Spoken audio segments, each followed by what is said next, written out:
A Grande Esperança. Tema 14. O Dom de Profecia, com Alejandro Bulhon. Olá, meu amigo. O tema para hoje é o dom de profecia. Para isso, temos que pensar um pouco nos sinais da volta de Cristo. Qual é um dos sinais da volta de Cristo? Vamos ler Mateus, capítulo 24, versos 4, 5 e 11. Diz assim: Respondeu-lhes Jesus: Acautelai-vos, que ninguém vos engane, porque muitos virão em meu nome, dizendo, eu sou o Cristo, e muitos se enganarão. Igualmente, hão de surgir falsos profetas, e enganarão a muitos. Falsos profetas. Veja, se existe um falso profeta, é porque existe um verdadeiro profeta. Porque só existe o falso onde existe o verdadeiro. Vamos dizer, se existe uma nota falsa de R$100, é porque existe uma nota verdadeira de R$100. Se a nota verdadeira de R$100 não existisse, não existiria a nota falsa. Quer dizer, para haver uma cópia, o que é falso, porque o falso é a cópia, tem que haver o original, o verdadeiro. E se o texto diz assim, que nos últimos dias, em nossos dias, antes da volta de Cristo, surgirão falsos profetas, é porque também existe profeta verdadeiro. Porque senão, como poderiam existir os falsos profetas? Agora, hoje, todo mundo se denomina profeta. Todo mundo diz, eu sou profeta, o Senhor me enviou como profeta, enfim. Não basta isso, querido. Porém, Deus prometeu que na igreja, na sua igreja, nos últimos tempos, Deus levantaria o espírito de profecia, o dom de profecia. Veja o que diz aqui Joel, capítulo 2, versos 28. Acontecerá depois que derramarei o meu espírito sobre toda a carne. Vossos filhos e vossas filhas profetizarão, os vossos anciãos terão sonhos, os vossos mancebos terão visões. Aqui está claro. Nos últimos dias, Deus derramaria seu espírito sobre a sua igreja e se levantariam profetas. Deus daria sonhos e visões. E pode se levantar em nossos dias, tranquilamente pode se levantar um profeta. Em nossos dias, agora, no século XXI, Deus pode levantar um profeta tranquilamente. A minha pergunta é, e como sabemos quem é profeta verdadeiro, quem é profeta falso? Porque não basta dizer, eu sou profeta. Amanhã eu posso dizer, Deus me deu um sonho, Deus me revelou, eu sou profeta da igreja. Basta dizer isso? Não. Deveríamos, por outro lado, quando alguém se levanta dizendo que recebeu uma profecia de Deus, deveríamos dizer, não, você é mentiroso. Não, cuidado. Então, veja, a maneira sábia como Deus nos orienta. 1 de João 4:1, que diz aqui o Senhor? Diz assim, amados, não creais a todo espírito, mas provai se os espíritos vêm de Deus, porque muitos falsos profetas têm saído pelo mundo afora. Qual é o conselho de Deus? Não creais. Não creais. Por quê? Porque tem falsos profetas. Então, quando alguém aparecer dizendo, eu sou profeta, não creais, mas também não rejeiteis. Nem crer, você não precisa nem crer e nem rejeitar. O que precisa fazer? Provar. Provar se é um profeta verdadeiro ou não é um profeta verdadeiro. Agora, qual é a maneira correta de provar? Eu vou mencionar pelo menos 4 maneiras como se poderia provar se um profeta é de Deus ou não é de Deus. A primeira maneira está aqui em 1 de João, capítulo 4, verso 2. Diz, nisto conhecereis o Espírito de Deus. Todo espírito que confessa que Jesus Cristo veio em carne é de Deus. Primeira prova. O homem que diz, ou a mulher que diz que é profeta, tem que confessar que Jesus Cristo é Deus encarnado. Agora, se alguém se levanta dizendo, eu sou profeta, mas em seus escritos, em seus ensinamentos, naquilo que ele fala, dá a entender que Jesus não é Deus, ou dá a entender que Jesus não é Deus encarnado, então já pode pode tirar esse rapaz para lá, porque esse não é profeta de Deus, porque a primeira evidência, a primeira prova de que um profeta é profeta de Deus é que tudo que escreve, fala ou ensina tem que confessar que Jesus é Deus encarnado. Segunda prova, está aqui em São Mateus, capítulo 7, versos 15 e 16. Guardai-vos dos falsos profetas, que vêm a vós disfarçados de ovelhas, mas interiormente são lobos devoradores. Pelos seus frutos os conhecereis. Colhem-se porventura uvas dos espinheiros ou figos dos abrolhos? Que está dizendo aqui o Senhor Jesus? Que uma das maneiras de conhecer a um profeta verdadeiro é por seus frutos. Que frutos produz?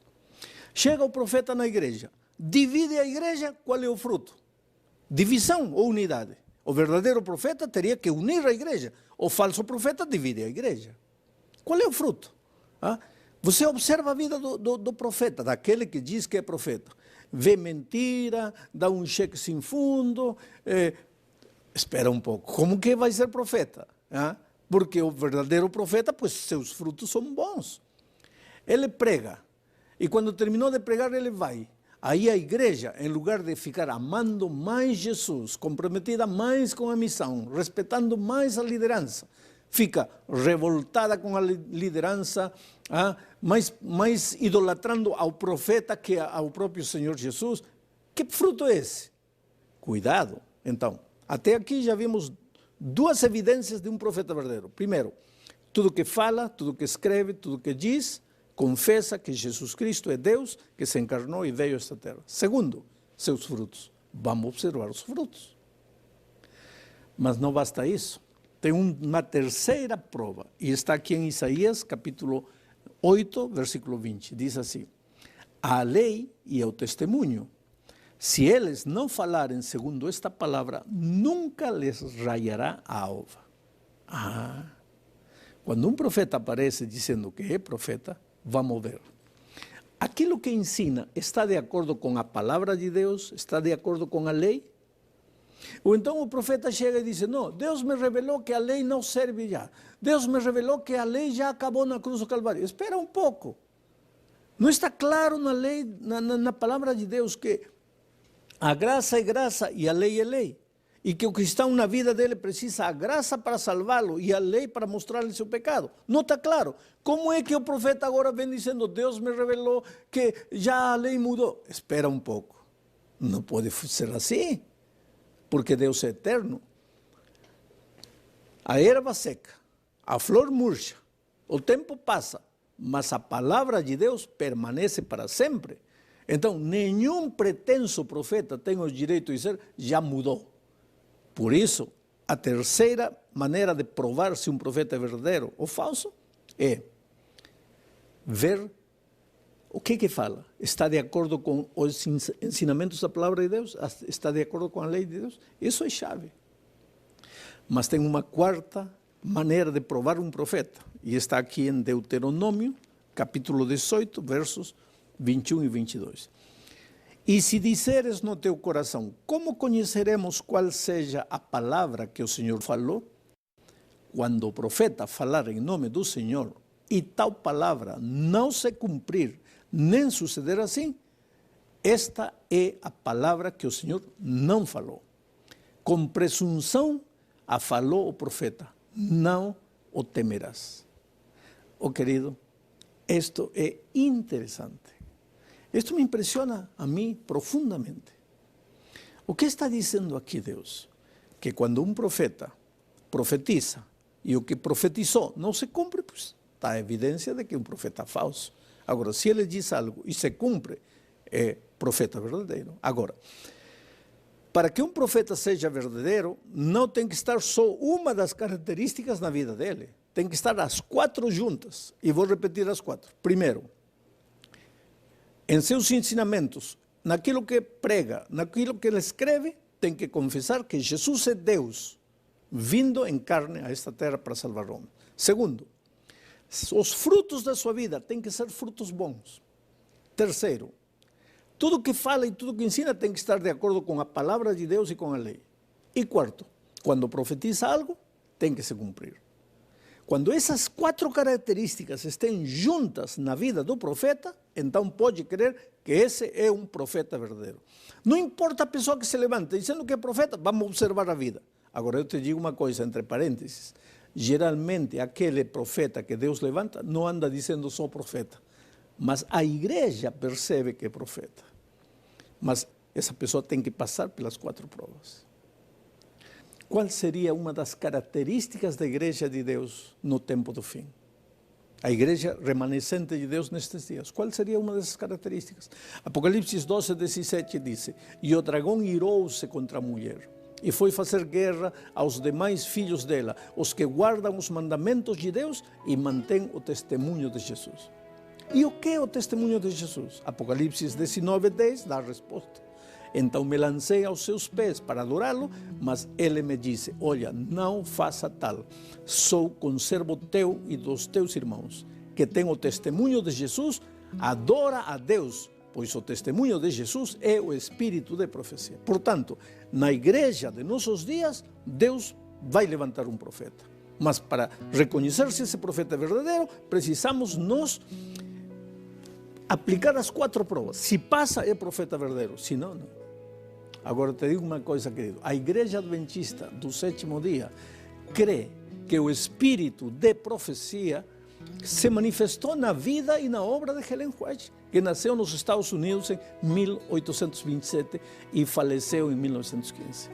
Sabe, ela realizou uma obra grande como escritora, como conselheira da igreja. No entanto, nenhuma doutrina da igreja foi tirada dos seus escritos. Pelo contrário, ela afirma o seguinte: os testemunhos escritos não foram dados para proporcionar uma nova luz, mas para impressionar devidamente no coração as verdades da inspiração já reveladas. Isso está em Testemunhos, volume 2, página 280. Outra citação: a Bíblia é a nossa régua de fé e doutrina. Isso está em Obreiros Evangélicos, página 262. Ellen White foi submetida a vários testes bíblicos sobre a autenticidade de um profeta e foi aprovada em todos eles. Viveu e ensinou de acordo com a palavra de Deus. Seus escritos estimulam o amor a Jesus e a obediência aos mandamentos e nos orientam a compreender melhor a Bíblia. Ela sempre confessou que Jesus Cristo veio em carne. Também foi aprovada em testes físicos. Durante as visões, perdia a força natural e recebia força sobrenatural. Mantinha os olhos abertos e não respirava. Em certa ocasião, ela segurou uma Bíblia de 8 quilos no braço estendido à altura do ombro. Ellen White viveu 88 anos. Recebeu mais de 2.000 visões e sonhos e escreveu mais de 100.000 páginas, que daria assim uma montanha do chão até aqui. Ocupa o 4º lugar entre os autores mais traduzidos do mundo, tendo seus escritos sido divulgados em mais de 150 idiomas. Suas obras mais conhecidas são Vida de Jesus, Caminho a Cristo, Desejado de Todas as Nações, O Grande Conflito, enfim. Oh, querido, eu dou testemunho da minha experiência. A Bíblia tem me mostrado, mas os escritos de Ellen White têm me ajudado a entender muitas coisas que não estava entendendo na Bíblia. Há um livrinho dela chamado Caminho a Cristo. Eu sou um apaixonado por aquele livrinho. Esse livrinho me ajudou a entender o tema da salvação pela graça, da justificação pela fé. O pai que lê Conselhos para Pais vai ser um melhor pai. O casal que lê cristão vai ser um melhor casal, mais unido e amando-se mais. O professor que lê Educação Cristã vai ser um melhor professor. O médico que lê Conselhos sobre Saúde vai ser um melhor médico. Ela não muda a Bíblia, ela não diz nada contra a Bíblia, ela não tira um conceito, coloca outro conceito próprio dela, nada. Por isso eu acredito nela. E acredito nela pela influência que ela exerceu na minha vida, porque me fez crescer espiritualmente. Então lê seus escritos. Não substitui os escritos deles pela Bíblia, não. Não tira a Bíblia e só lê ela, não. Lê a Bíblia e só a Bíblia. Mas lê os escritos dela e vai ver como esses escritos contribuem aos ensinamentos da palavra de Deus. Que Deus te abençoe. Uma estrela brilha no espaço sideral, mostrando que o momento enfim chegou. Todas as barreiras e limites naturais se rompem com a vinda do Senhor. Uma criancinha dedicada ao mundo em dor veio aqui para mostrar seu grande amor. O amor venceu a morte. O amor venceu o mal. Revelou seu mistério. Vida e graça eterna. O amor comprou a vida. O amor comprou perdão. E o amor também conquistou libertação. Cristo trouxe a salvação.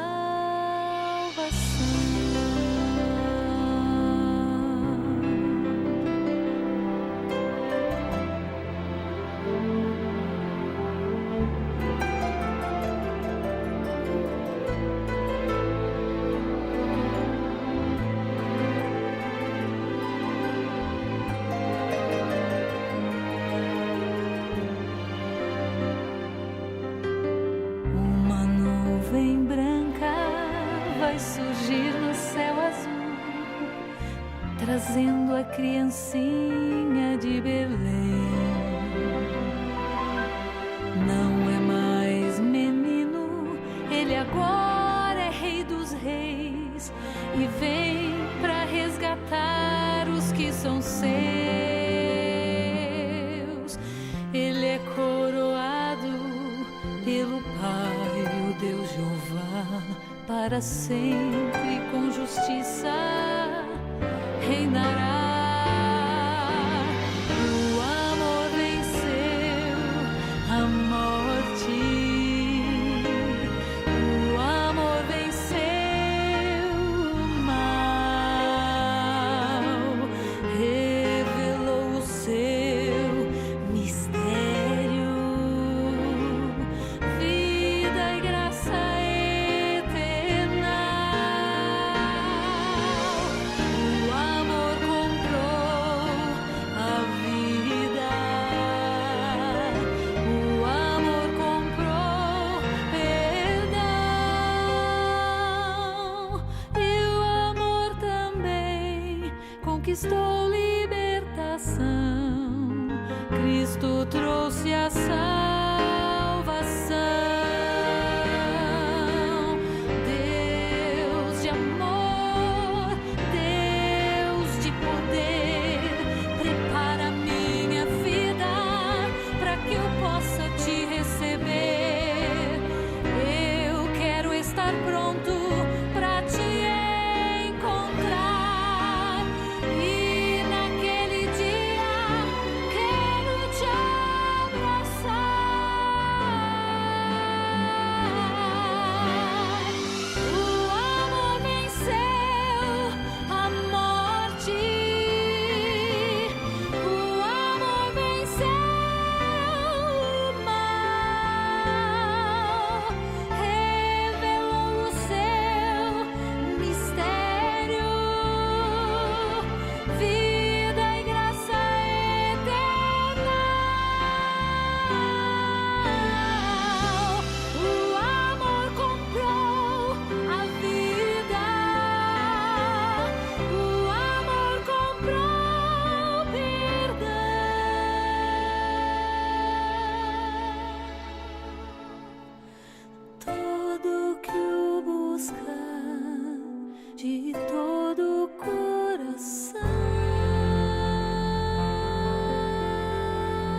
salvação.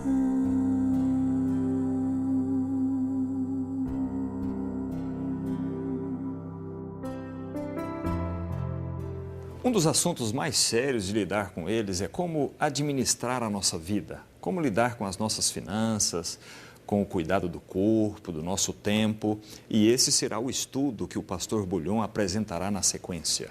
Enquanto você se prepara e medita no tema de hoje, eu quero orar com você.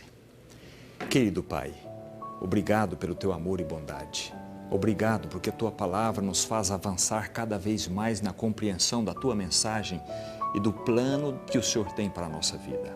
Abençoa, Senhor, esse teu filho que agora toma a sua decisão diante de Jesus. Conserve-o em teus braços de amor, pois é em nome de Jesus que pedimos. Amém.